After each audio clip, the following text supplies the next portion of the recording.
Apa untungnya bersatu duduk dalam gabungan PN? Kalau macam ni keadaan. Pertama, bukan bagaimana untungnya bersatu duduk dalam Perikatan Nasional. Okey. Black kena faham, Ya. Perikatan Nasional ini dibidankan oleh bersatu. Di bidang kau ada bersatu. Okey.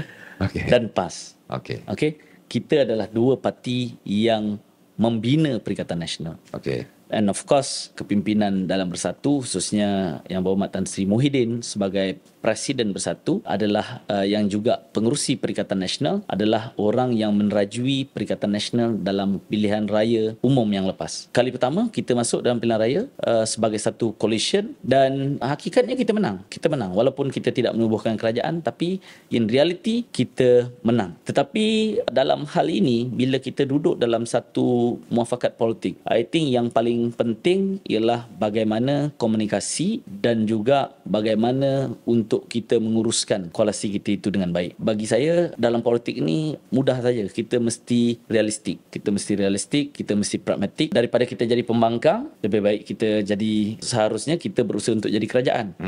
Jadi apa juga cara untuk kita menang, sama ada Bersatu duduk di depan ataupun PAS duduk di depan, yang itu kita mesti faham dan kita mesti ada semangat hormat menghormati dan bertoleransi antara satu sama lain.